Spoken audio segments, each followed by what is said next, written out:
안녕하세요. 제이득입니다. 이번 시간에는 업비트 이 설정 관련해서 이거를 어떤 분이 재설정하는 거 어떻게 해야 되냐, 이거 리셋하는 거 어떻게 해야 되냐, 그런 질문이 있어서 그거 하고, 또 한 가지는 거래량 관련해서 거래량을 그럼 어떻게 확인해야 되느냐, 뭐 매집봉 뭐 이런 얘기가 나오는데 그런 것들은 어떻게 좀 봐야 되는가, 이제 그거에 대해서 한번 살펴보도록 하겠습니다. 일단 업비트를, 이제 업비트도 그렇고 바이낸스도 그렇고 이 차트를 이제 오래 이거를 컴퓨터에 켜놓고 이렇게 계속 이제 보다 보면은 이제 이 데이터가 이 브라우저 상에서 저는 이제 구글 크롬을 쓰는데 여기에서 계속 데이터가 이렇게 남아 있거든요. 계속 쌓여 있어요. 그래서 한번 설정해 놓으면 계속 그게 나와 있는데, 근데 이게 리셋을 하기 위해서는 가장 이게 가끔 이제 보면 이게 안 먹히는 경우가 있거든요. 이제 그거는 저도 이제 나중에 그거를 찾아서 제가 이제 알아낸 건데, 어떻게 하냐면 이렇게 여기 보면은 이렇게 여기를 이제 여기에서 우측 여기를 보면, 여기 보면 이렇게 여기 설정이라는 게 나와요. 여기 우측에 이렇게 여기 이렇게 보면 설정이라는 게 나오거든요. 그래서 이 설정을 딱 누르면 이렇게 화면 창이 떠요. 그 중에서 이제 개인 정보 및 보안 이게 나오거든요. 요때 인터넷 사용 기록 삭제, 이거를 누르면 리셋이 돼요. 모든 이 지금 이 인터넷 사용 기록을 삭제를 하면 여기에서 이 업비트에 있었던 이 설정했던, 내가 애초에 처음에 설정했던 것들이 다 이제 사라집니다. 그러면 이제 이때 다시 이제 하나하나 여기 지표를 눌러서, 뭐 이동평균선 같은 경우는 죄송합니다. 이동평균선, 뭐 이동평균 해서 요것들을 다 클릭해서 찾고, 그 다음에 뭐 RSI도 있죠. RSI 뭐 이렇게 해서 RSI도 찾아서 넣고, 필요한 어떤 그 뭐 스토캐스틱도 있죠. 뭐 이런 식으로 해서 찾아서 하나하나 클릭해서 다시 세팅을 하면 됩니다. 여기에서도 마찬가지로 이렇게 여기 보면 각 이동평균선마다 이 모습이 있고 인풋이 있거든요. 이렇게 해서 이렇게 해서 여기에다가 뭐 길이가 뭐 5일이면 5일 이런 식으로 하고, 모습도 여기서 컬러도 정하고 두께도 정해서 각각을 세팅을 할 수가 있습니다. 이런 식으로 업비트는 재설정할 때 이렇게 하시면 되고, 예, 이제 이거를 내가 다 이제 지우고 싶다라고 할 때는 여기 여기에서 설정에 가셔가지고 이 설정에 넘어가면 이렇게 뜨거든요. 그러면 이렇게 개인 정보 및 보안, 왼쪽에 카테고리 개인 정보 및 보안에 가서 인터넷 사용 기록을 삭제 이렇게 한번 누르면 다 삭제가 됩니다. 그러면 다시 초기화가 되거든요. 그러고 나서 다시 하시면 됩니다. 만약에 차트를 보다가 차트가 안 먹고 버벅거리면 이 방법을 쓰면은 다시 세팅이 됩니다. 그렇게 보시면 되고, 그런 다음에 또 하나가 이제 뭐냐면 이제 거래량을 보는 거죠. 거래량을 어떻게, 사실 뭐 매집봉 이러는데, 사실 그런 매집봉이 발견됐다, 이거는 매집한 거다, 뭐 이거는 사실 다 근거 없는 얘기예요. 제가 아무리 많은 책을 읽어봤지만, 제가 지금까지 어떤 분이 그런 질문도 하시는데, 제가 뭐 투자한 기간은 뭐 한 5년 정도 됐거든요. 그런데 제가 이 뭐죠, 이 이제 차트라든지 뭐 투자 관련된 뭐 서적, 뭐 기술적 분석도 그렇고, 제가 대략 한번 세보니까 어떤 분이 이제 여쭤보셔서 제가 한번 해봤는데, 제가 본격적으로 이 기술적 지표를 공부해가지고 집중적으로 요걸 통해서 투자한 건 한 2년 정도 된 것 같아요. 예. 그리고 그 전에는 뭐 그냥 뭐 설렁설렁 이렇게 여기저기 인터넷으로 이제 정보 검색을 해서 막 떠도는 그런 것들 막 조합하고, 뭐 카페, 뭐 유튜브, 뭐 이런 사람들 뭐 얘기들 막 이거저거 참조해가지고 해보면서 폭망해서 크게 한번 물린 다음에, 제가 이제 한 2년여의 기간 동안에 제가 한 요 투자 관련된 책들을 한 50권 이상 읽었더라고요. 제가 세 보니까 그 중에서 제가 한 20권 정도, 20권 정도는 제가 집중적으로 이거를 다시 이제 글로 정리를 하고, 글로 정리한 거를 가지고 이렇게 매매도 하고 이렇게 하다가, 거기에서 정말 핵심적이고 중요한 것들을 다시 이제 그 문서화해서 제가 이제 그런 것들을 이제 그렇게 갖게 됐거든요. 그래서 그런 정도로 제가 이제 정립을 하게 됐습니다. 그 중에서 뭐 이제 예를 들어서 중요한 엘리어 파동이라든지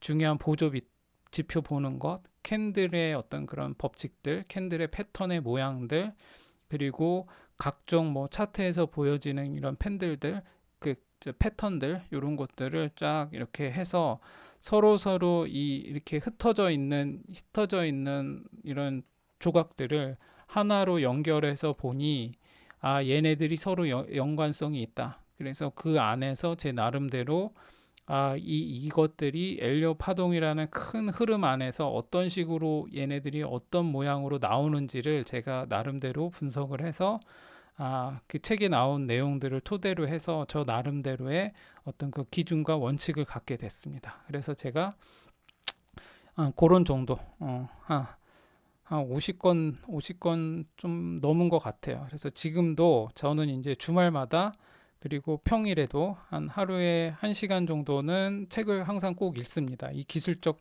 분석과 관련된 거. 지금도 캔들 차트에 관련된 책을 이제 읽고 있는데, 그래서 제가 한 달에 기술적 분석과 관련된 책은 한 달에 한 2권 정도를 지금도 꾸준히 읽고는 있습니다. 예, 그런 식으로 제 나름대로 이제 이런 지식들이 흩어져 있는 지식들이 서로 보완되고 연결되어서 네트워크를 형성해서 하나의 어떤 그런 큰 원칙 안에서 볼 수 있도록 저는 이제 그렇게 공부를 하고 있습니다. 그래서 이제 오늘 이제 이 지금 요거 거래량을 보면서 거래량을 어떻게 파악을 해야 되느냐, 뭐 그래서 지금 매집봉 얘기가 나오다 했는데, 제가 읽은 책 중에서 매집봉이란 말이 없어요.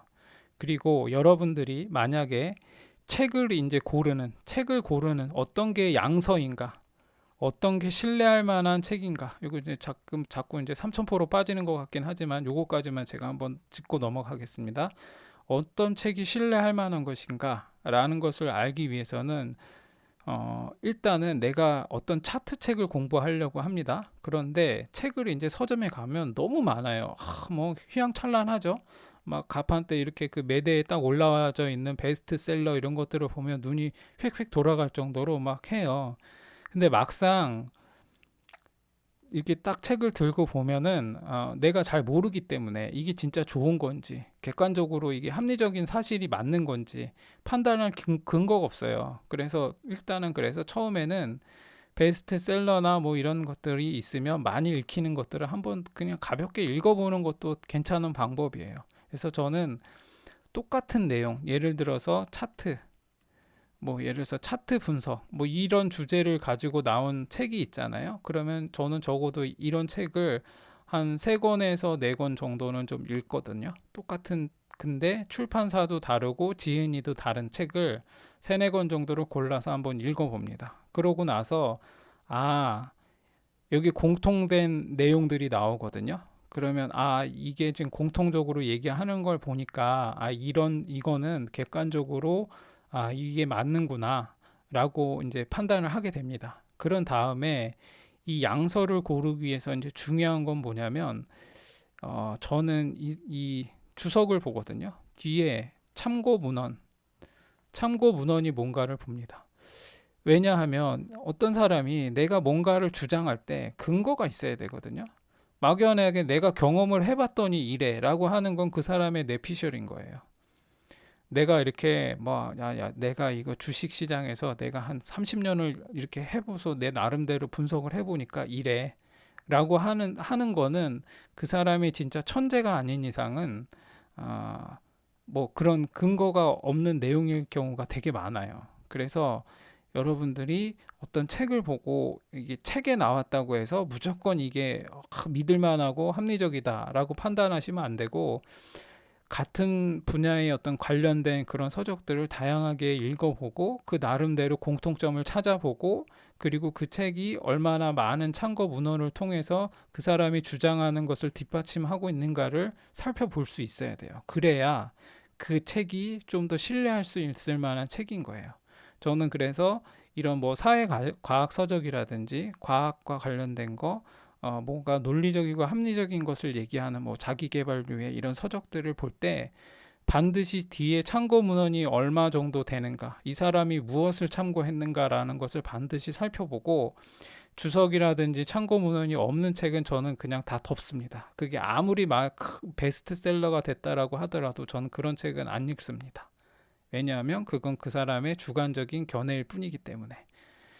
그것이 이 사회에 나와서 정말 많은 사람들에게 검증을 받고, 아, 이것은 객관적이고 합리적이다 라고 하는 어떤 그 시장의 판단을 받아서 그게 살아남기 전까지는 개인적인 뇌피셜로 쓴 것들은 모두 유보해야 됩니다. 판단을. 아, 그것이 맞다라고 할 수가 없어요. 우리 저같이 이렇게 유튜버들도 마찬가지예요. 제가 좀 유튜버라고 하기에는 참 낯간지럽고, 제가 시작한 지 얼마 안 돼서 좀 민망하긴 하지만, 정말로 이렇게 유튜브에서 요즘과 같은 시대에 유튜버들이 나와서 이렇게 떠드는 말들이, 저같이 이렇게, 제가 그냥 저를 예를 들겠습니다. 제가 떠드는 말이 그냥 제 뇌피셜로 떠드는 걸 수도 있거든요. 그렇기 때문에 유튜버 뭐 이렇게 좀, 제가 이제 구독자 수가 조금씩 늘어난다고 해서, 구독자 수가 뭐 10,000명이 되고 10만 명이 됐다고 해서 그 사람이 그냥 그 사람의 뇌피셜로 운 좋게 맞춰서 이렇게 됐다라고 하면, 여러분이 아무리 구독자가 많아도 제 채널을 보고 신뢰하면 안 돼요. 예. 이 사람이 뭘 근거로 하는 거고, 그것이 정말 신뢰할 만한 합리적인 근거인가라는 것을 판단할 수 있어야 돼. 그러려면 여러분들도 많이 알아야겠죠. 그래서 제가 여러분들에게 계속 말씀드리는 게, 공부해야 된다. 결국 판단은 내가 하는 거다. 참고는 하지만 그 모든 것을 판단의 주체는 나이기 때문에, 내가 모르면 타인에게 끌려갈 수 있다. 아무리 허접한 유튜브가 떠드는 거라도, 만약에 제가 이렇게 해서 막 쭉쭉 하다가 보니까 구독자가 많이 늘어나가지고, 정말 구독자가 많으면 깡패라고, 그런 식으로 해서 제가 막 얼토당토 하는 걸 가지고 막 밀어붙이면서 막 우기면 어쩔 수 없이 그냥 따라올 수밖에 없는 상황이 될 수도 있거든요. 어떨 때? 내가 잘 모를 때. 그래서 저는 여러분들이 그러면 안 된다. 왜냐하면 저도 그런 실수를 범했고 그런 오류를 범했습니다. 그래서 많은 시간을 허비했는데, 이게 경험을 오래 했고 내가 투자를 뭐 10년, 20년 했다고 해서 반드시 그 사람이 잘 성공한 투자를 한다라고 볼 수는 없는 거예요. 그래서 여러분들이 너무 막 그 어떤, 제가 권위에 대한 신뢰에 대해서 그 블로그에도 썼지만, 여러분들이 뭐 구독자가 많다, 아니면 이 사람이 되게 이 바닥에서 오래됐다, 그래서 뭐 수익 인증 막 이렇게 한 거 보니까 이 사람은 믿을만해, 이런 거 가지고는 여러분들이 믿으면 안 된다. 제가 말하는 것도 항상 그렇게 비판적인 시각으로 바라봐야 됩니다. 그리고 아니다 싶으면 그냥 안 보면 돼요. 아, 얘는 그냥 지 혼자 떠드네, 아무 근거가 없네 라고 판단이 되면 안 봐야 돼요. 여러분도 제 채널에 와서 더 이상 얘 말을 내가 믿을 수가 없어 라고 한다면 여러분은 보면 안 됩니다. 그래서 제가 이런 책, 이렇게 제가 이게 거래량 얘기하다가 책 얘기를 했는데, 아무튼 그렇습니다. 그래서 왜냐하면 이 거래량을 볼 때 매집봉이나 이런 거는 없다. 절대로 여러분, 그런 거는 그냥 매집봉인지 이거를 어떻게 알죠? 무슨 근거로? 알 수 있는 방법이 없어요. 그래서 그런 식으로 이런 거래량을 보는 게 아니다, 그렇게 봐야 되고, 제가 그리고 이 보조지표에서 뭐 OBS라고 있어요. OBS. 뭐 이거 이제 요거는 그 거래량을 보는 지표거든요. 이 OBV라고, 이게 온밸런스 볼륨이라는 게 있어요. 이제 요걸로 뭐 보는 거는 있는데, 이것도 제가 볼 때는 뭐 어느 정도 이제 맞기는 하는데, 이게 항상 반드시 이게 신뢰할 만한 그런 완벽한 보조 지표라고 볼 수는 없어요. 이제 이 OBV는 그 누구죠?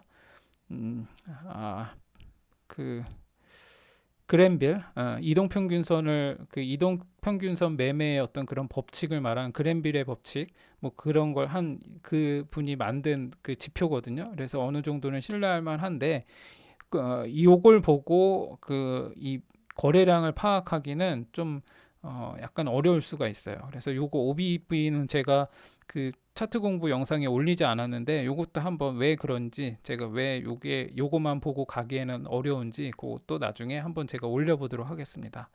그러면 거래량은 이제 어떻게 봐야 되냐? 이제 여러분들이 여기 보면 이렇게 거래량이 있죠. 이게 지금 이게 뭐 무슨 차트였죠? 이게 비트코인이죠. 비트코인인데 얘가 이제 요때 이런 거래량이 양봉으로 이렇게 빨간색으로 거래량이 빵 터졌어요. 그러면 이 거래량이 이제 지금 이렇게 생기면 이게 빨간 봉이라고 해서 다 매수일까요? 그렇지가 않아요. 이 거래량의 총합은 매수 플러스 매도입니다. 매수와 매도를 합쳐서 거래량이 만들어지는 거거든요. 그러면 이 거래량만 보는 게 아니라 이 캔들의 모양하고 같이 봐야 돼요. 거래량이 빵 터졌는데 만약에 이게 음봉으로 전환을 하잖아요. 음봉으로 내려왔으면 이거를 소파동에서 막 찾아보면 이게 매도 물량이 훨씬 더 많아서 이게 거래량이 빵 터진 거거든요. 그런 거를 봐야 돼요. 그래서 이거 같은 경우는 양봉으로 전환했으니 당연히 매수 거래량이 더 많았다라고 판단을 해볼 수 있는 거예요. 그래서 거래량이 이렇게 쭉 터졌다고 해서 무조건 이거는 매수 세력이 막 되게 많아 이렇게 볼 수는 없는 거고, 또 이렇게 파란봉으로 거래량이 빵 이렇게 터졌다고 해서 무조건 매도가 많았어 라고 판단할 수도 없는 거예요. 그러면 이 거래량이 빵 터진다라는 거는, 거래량이 이렇게 터졌다는 거는 또 뭐가 있냐면 매수와 매도가 활발하게 이루어졌다라고 판단을 할 수 있는 거예요. 매수가 매도, 누군가 파는 사람이 있는데 사는 사람이 있으니까 거래량이 막 나오는 거거든요.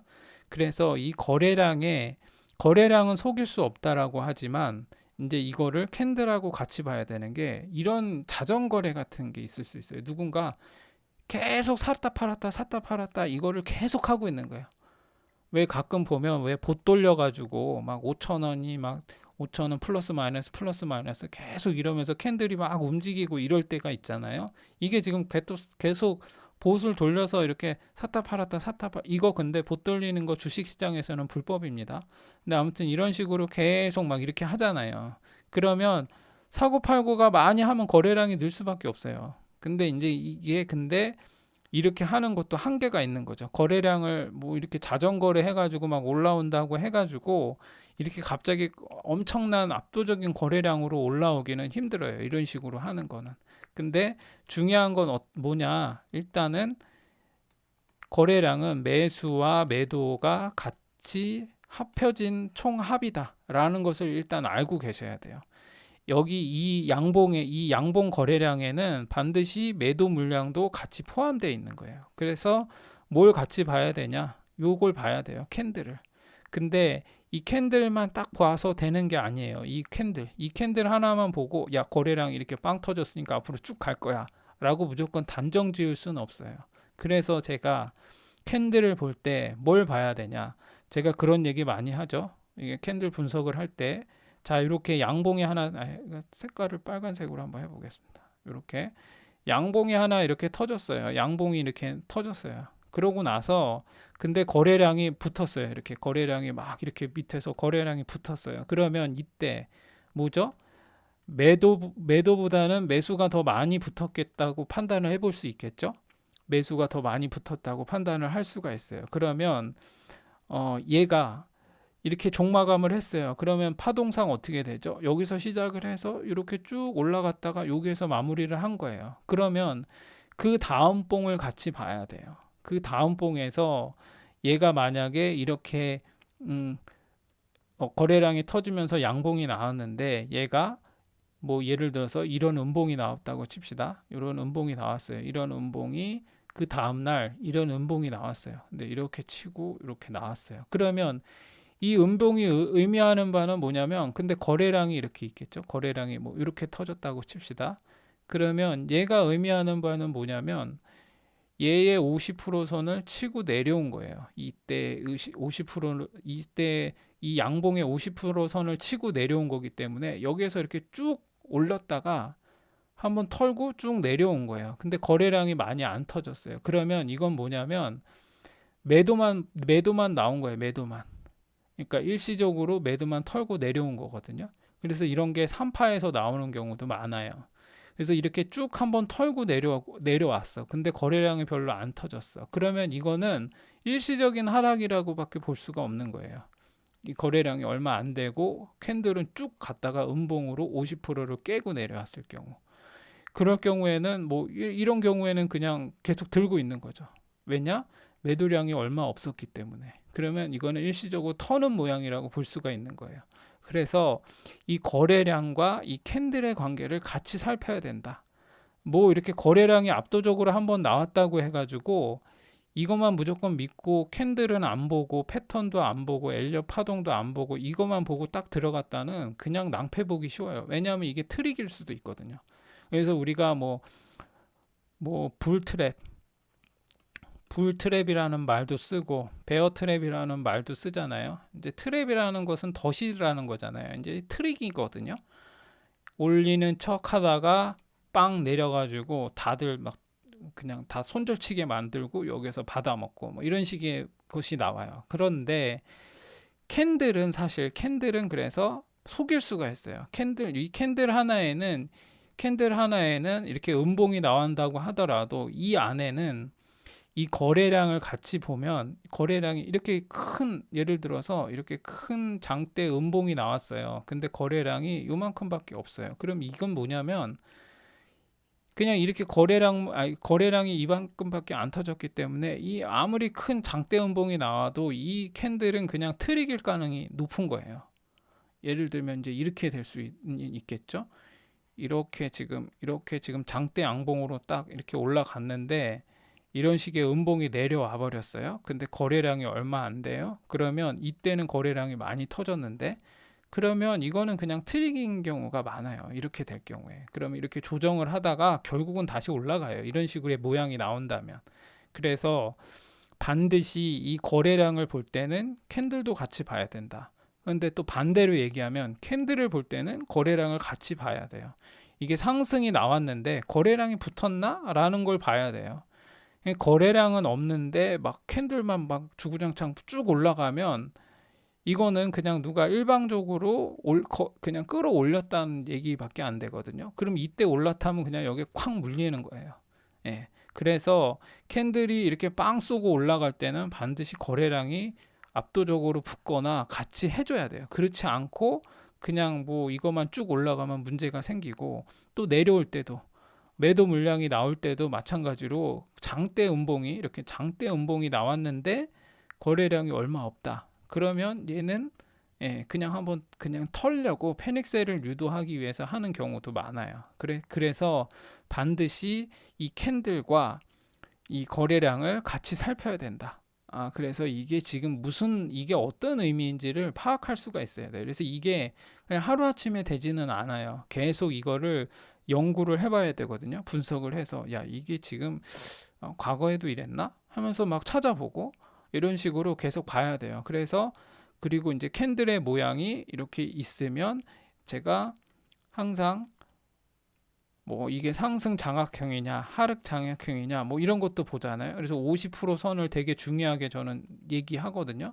왜냐하면 이 50% 선이 의미하는 바는 매수와 매도가 누가 더 셌냐, 그래서 거래량이 어떻게 들어왔냐를 보여주는 이게 간접적인 지표가 돼요. 이 캔들 자체가. 그래서 이 캔들을 분석하는 거는 되게 중요해요. 근데 사람들이 이거를 쉽게 생각하거든요. 왜냐하면 여러분이 기술적 지표, 차트 분석, 기술적 분석 이런 책들을 보면요. 첫 장에 보면 계속 이 얘기가 나오거든요. 시가가 어떻고, 저도 여기 유튜브 영상에 그런 차트 공부 영상을 올렸지만 캔들 얘기가 지겹게 나와요. 그러다 보니까 사람들이 이거를 되게 소홀히 하는 경우가 있거든요. 근데 제가 지금 시중에 나와 있는 그냥 기본적인 차트 분석 책을 보면 아주 기본적인 얘기만 해놨어요. 그러다 보니까 이 캔들을 분석하는 거를 되게 그냥 소홀히 하게 오히려 그게 식상하게 보이는 거예요. 예, 그런 식으로 되어 있기 때문에 캔들을 무시하는데, 이 캔들을 보는 거는 상당히 중요해요. 그리고 이렇게 캔들을 분석해서 보는 거는 쉽지가 않기 때문에 온라인 상에서도 막 찾아보면 이거를 막 정석대로 딱 뭐 이렇게 얘기하는 내용이 그렇게 많지가 않아요. 대신 무슨 뭐 베어 플래그니 뭐 불 트랩이니 뭐 불 플래그니 뭐 말하는 뭐 헤드 앤 숄더 뭐 그런 얘기들 있잖아요. 뭐 패턴과 관련된 거, 뭐 얼마 전에 얘기한 와이커프 패턴, 뭐 이런 거 있잖아요. 이런 건 수도 없이 많거든요. 그리고 뭐 되게 많아요. 자기 내피셜도 많이 섞어서 쓴 사람들도 되게 많고. 근데 여러분들이 온라인 상에서 떠도는 정보를 가지고 이 차트 공부를 하려고 하다 보면요, 한계가 있어요. 그 정도 정보는 그냥 다 알 수 있는 거예요. 그걸로 하는 거에는 한계가 있어요. 그래서 여러분들이 차트를 보다 정석적으로 공부하기 위해서는 여러분들이 피나는 공부를 해야 돼요. 책을 분석하고 읽어보고 정리하고 이것이 내 것이 되게 하기 위해서 아까 처음에 말씀드렸듯이 애플 하면 바로 애플이 어떤 것이라는 것이 그냥 굳이 생각하지 않아도 자동적으로 나올 정도로 차트에 대해서 공부를 해야 딱 보면 지금 이게 어떤 흐름인 것 같다.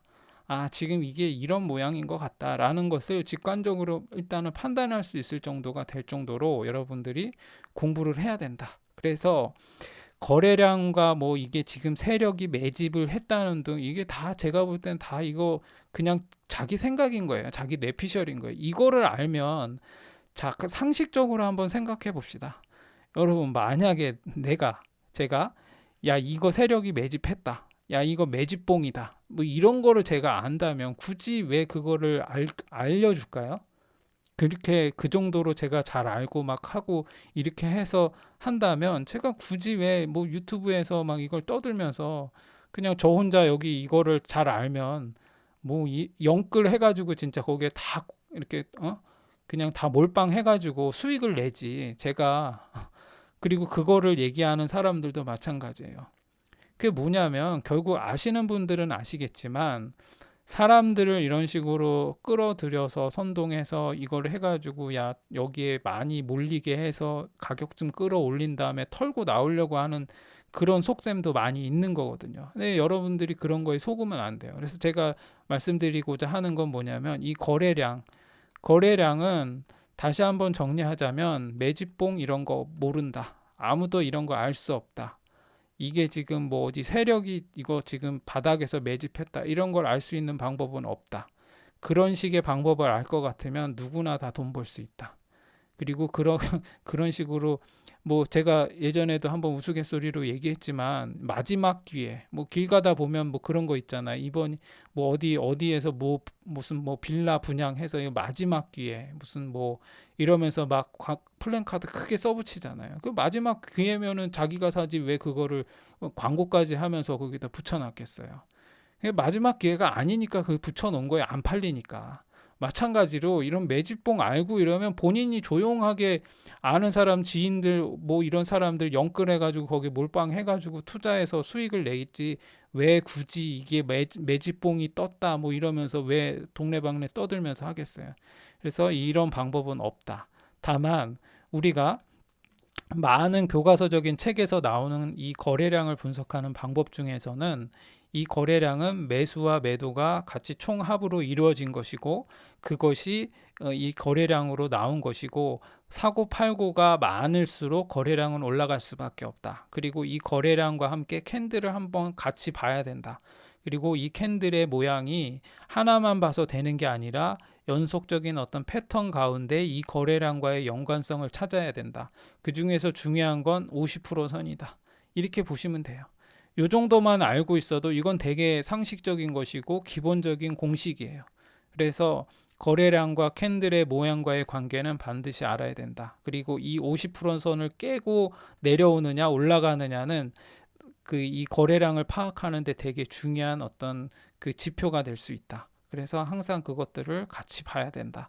그렇게 보시면 돼요. 그래서 제가 뭐 나중에 이제 캔들과 관련된 거를 좀 더 얘기하겠지만 그거와 관련된 것을 얘기할 때 구체적으로 또 이게 어떤 맥락에서 봐야 되는지를 한번 말씀드려 보겠습니다. 그리고 보조지표 이 OBV 언밸런스 그 볼륨 요것도 한번 기회가 되면 한번 얘기해 보도록 하겠습니다. 저는 이게 그렇게 중요하다라고 보지는 않아 가지고 이걸 한번 얘기를 안 했는데 혹시라도 요게 뭐 초보분들에게는 좀 도움이 될 수가 있어요. 그래서 요것도 한번 제가 다음 시간에 한번 얘기해 보도록 하겠습니다. 그래서 거래량과 관련된 거는 매집이나 뭐 이런 거와 관련된 거는 요렇게 한번 정리하고 갈무리를 하면 될 것 같습니다. 그리고 그 호가창 관련된 거는 제가 어, 좀 됐죠? 제가 차트 공부 영상 중에 호가창 매매 이런 식으로 해서 제가 썸네일을 그렇게 해서 올린 게 있거든요.